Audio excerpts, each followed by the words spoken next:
Hello दोस्तों, कैसे हैं आप सब लोग। आशा है अच्छे होंगे।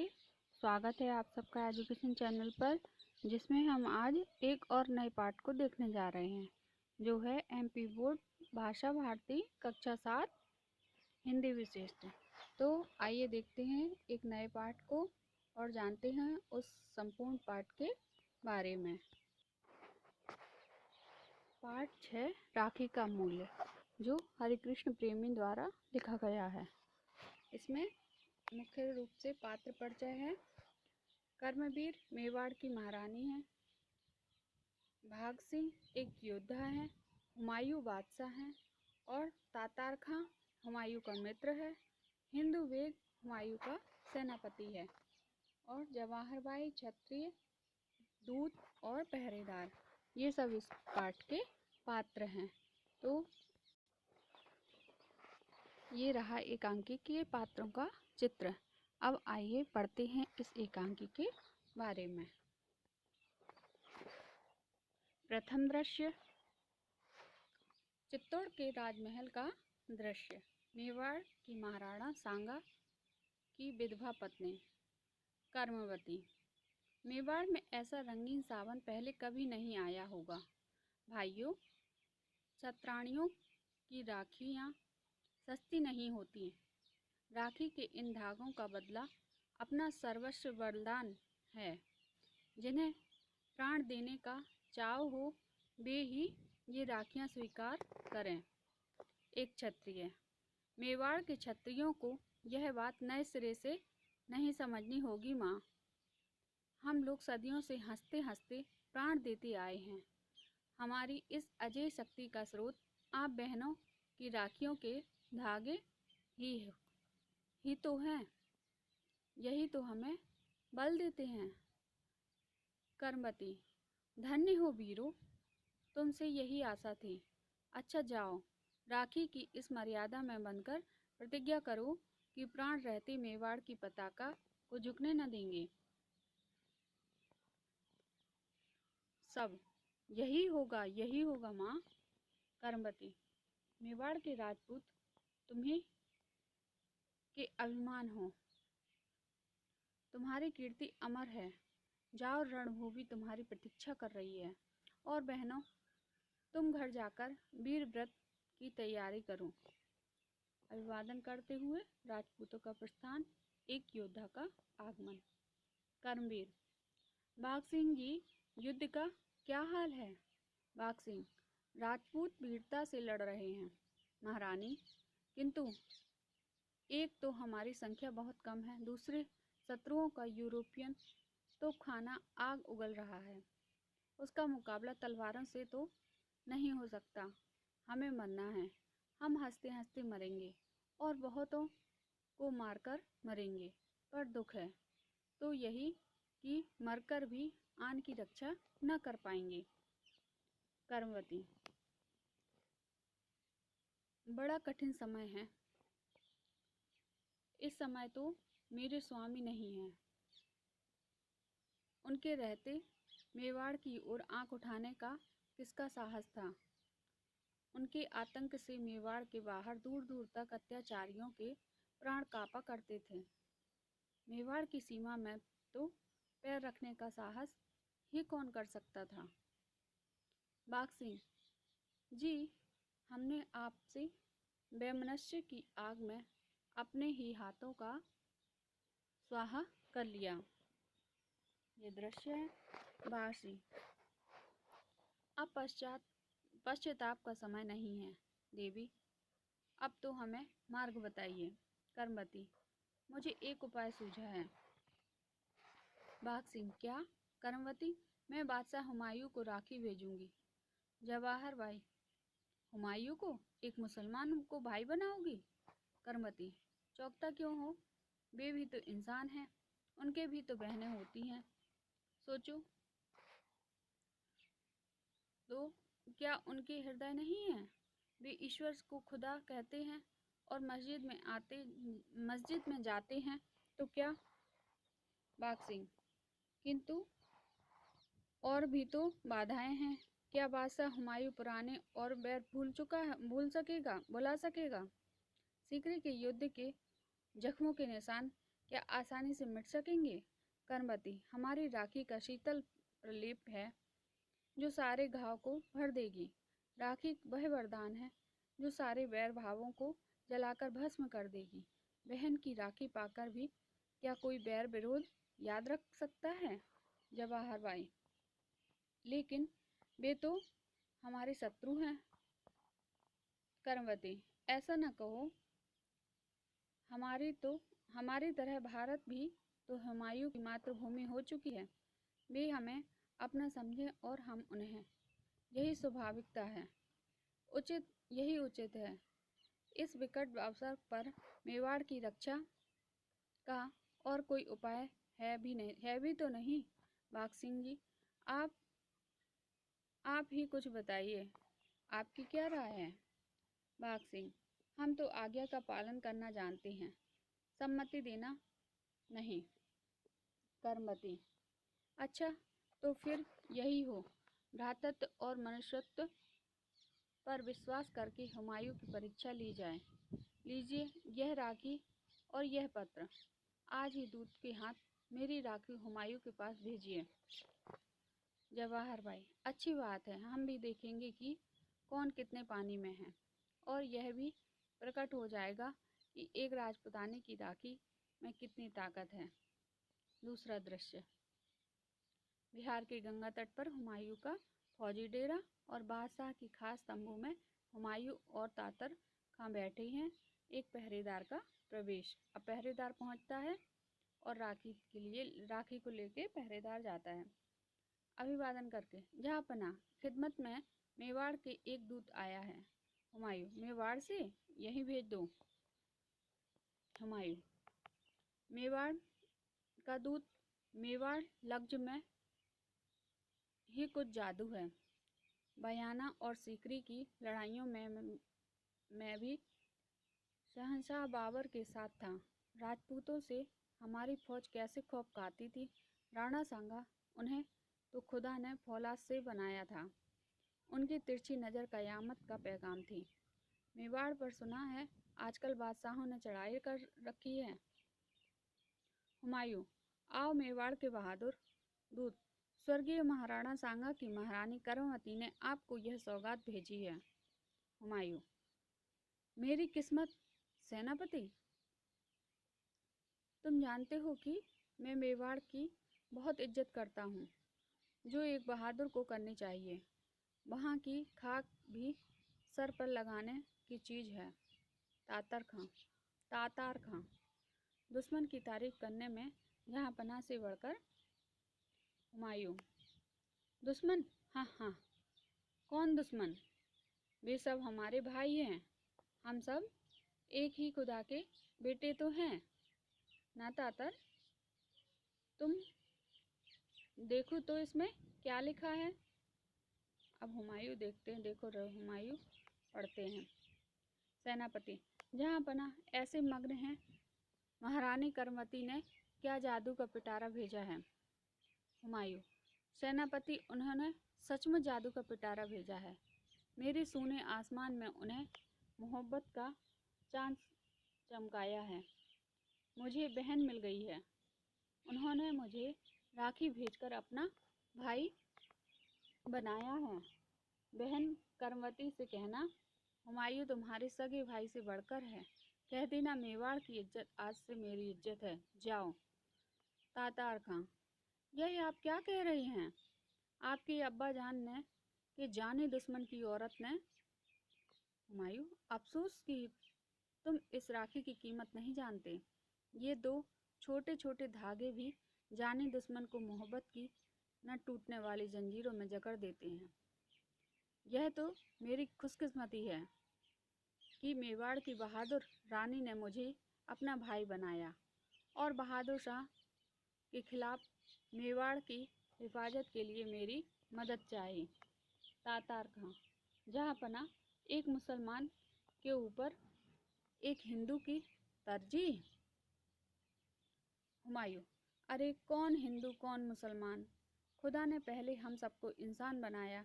यह जो कुछ है मैं कह रहा हूँ खुदा के हुक्म के मुताबिक कह रहा हूँ। और राखी आ जाने के बाद भी क्या सोच विचार किया जा सकता है? यह तो आग में खून पड़ने का न्योता है।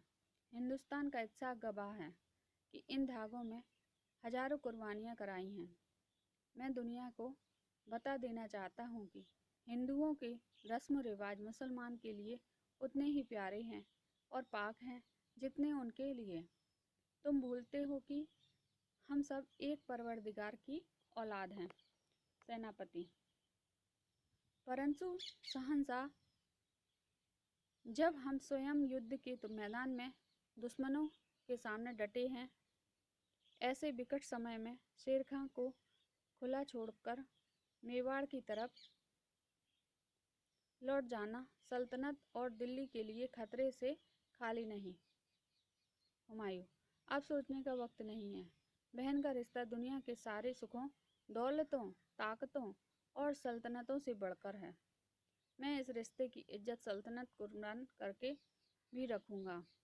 मैं दुनिया को यह कहते भी नहीं सुनना चाहता कि मुसलमान बहन की इज्जत करना नहीं जानते।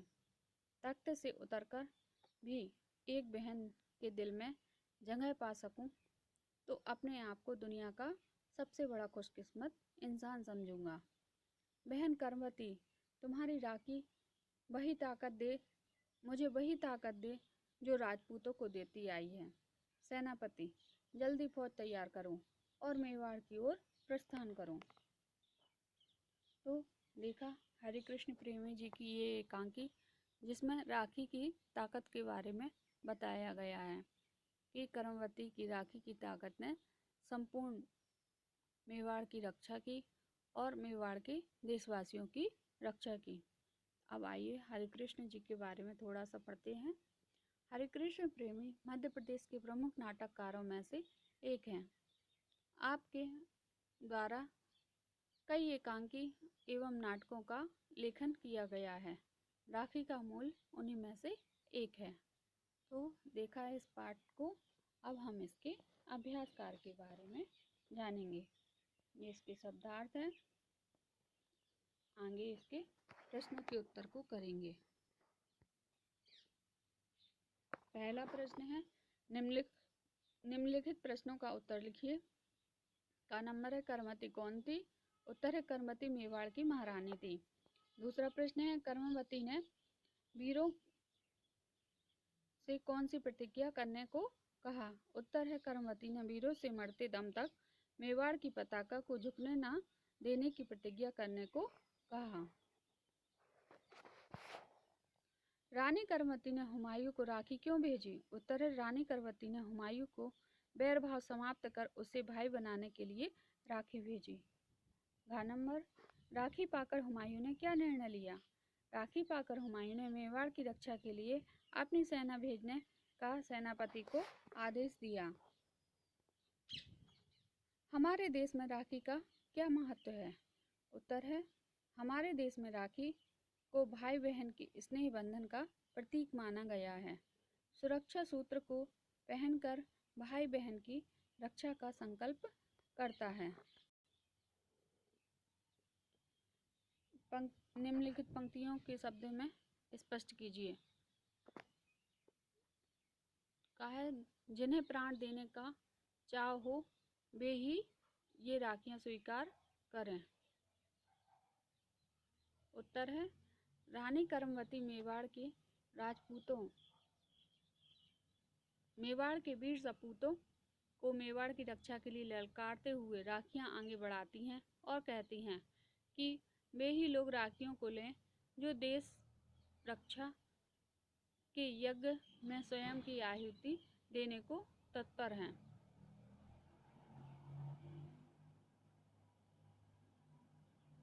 इसका गद्यांशों की व्याख्या ये हम आगे करेंगे। अगला प्रश्न देखते हैं, सही विकल्प चुनिए। इस पाठ का मुख्य उद्देश्य तो सांस्कृतिक एवं सांप्रदायिक सद्भाव का विकास करना है।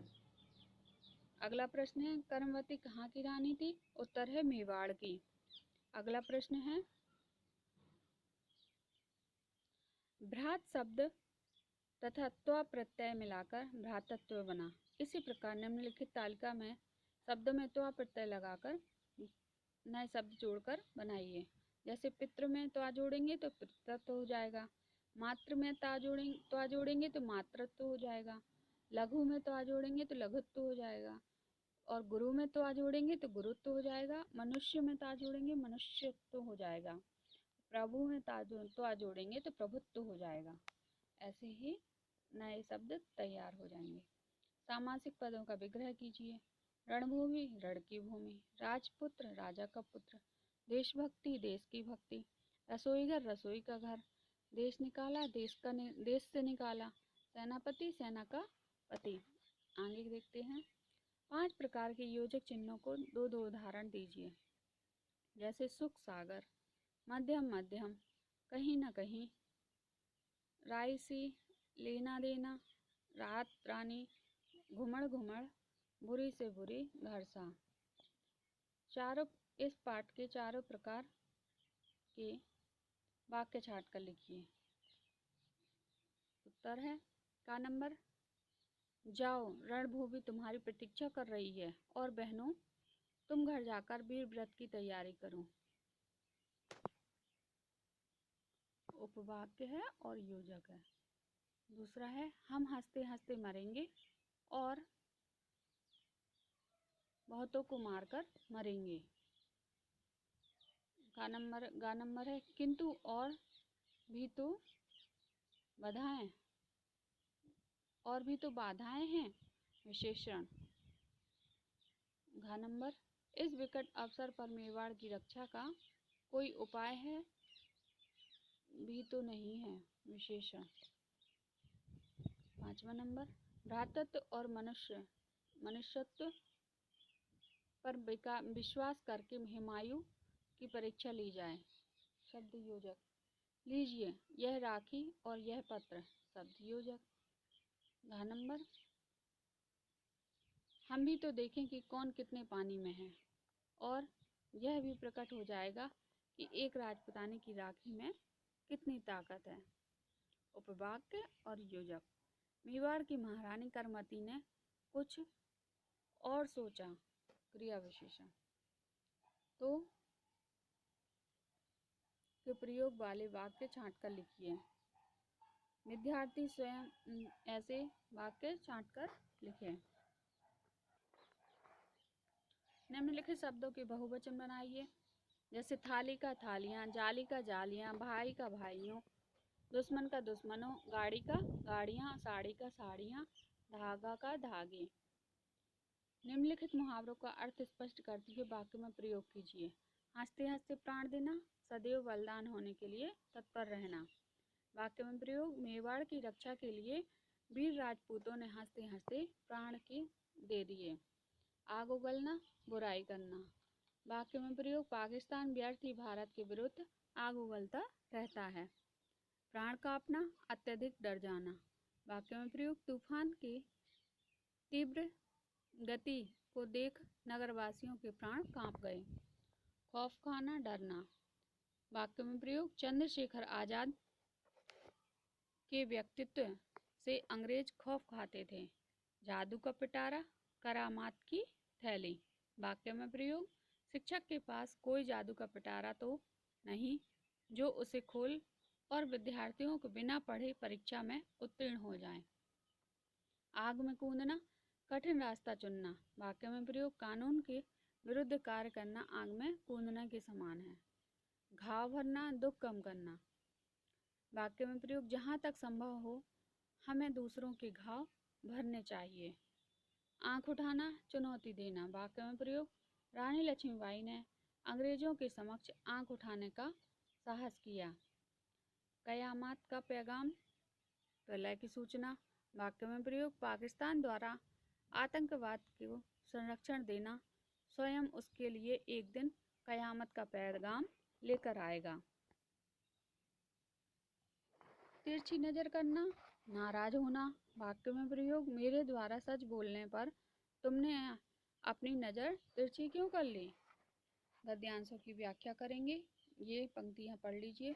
संदर्भ है प्रस्तुत गद्यांश हमारी पाठ्य पुस्तक भाषा भारती के राखी का मूल्य नामक पाठ से लिया गया है। इसके लेखक हरिकृष्ण प्रेमी हैं।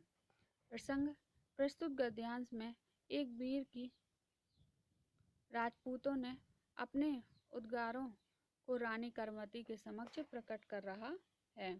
व्याख्या है: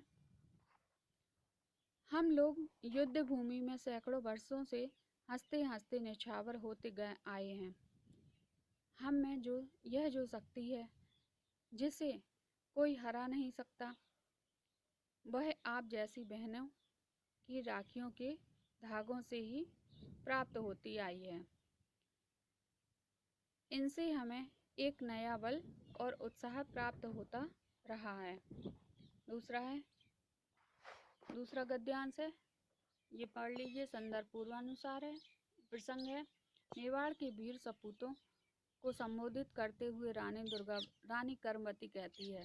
व्याख्या है: हे मेवाड़ के बहादुर पुत्रों, तुमसे मेवाड़ स्वयं स्वाभिमान महसूस कर रहा है।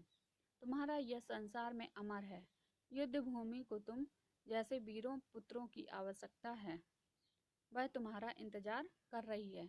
तीसरा गद्यांश है, इसको पढ़ लीजिए। संदर्भ पूर्वानुसार है। प्रसंग है: प्रस्तुत गद्यांश में रानी करमती ने राखी के महत्व को प्रदर्शित किया है।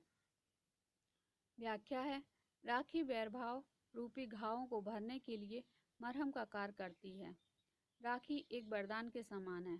इससे सारे वैरभाव जल जाते हैं तथा प्रेम और सद्भावना का वातावरण उत्पन्न होता है।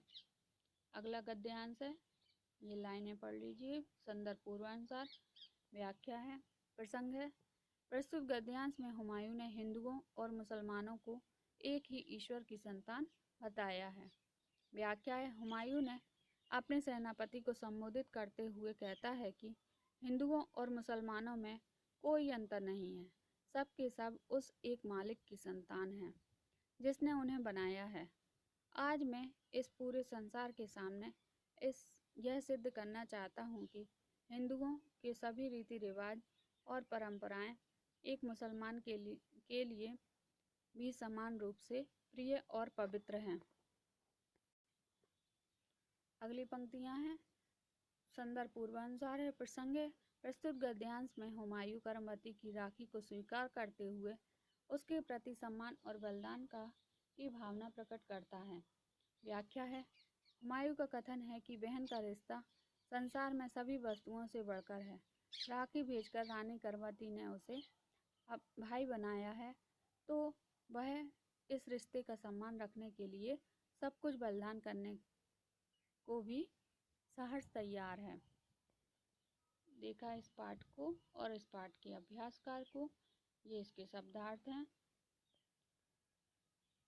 संपूर्ण शब्दार्थ हैं। ऐसे ही आगे की वीडियो में आगे के पाठ को और उसके अभ्यासकार को देखेंगे। तो आप लोग देखते रहिए वीडियो और चैनल को सब्सक्राइब कर लीजिए। और किसी विषय के बारे में या अन्य पाठों के बारे में कोई भी आपको जानकारी चाहिए हो तो आप कमेंट्स बॉक्स में लिख दीजिए। हम आपके प्रश्नों के उत्तरों को देने का प्रयास करेंगे। धन्यवाद।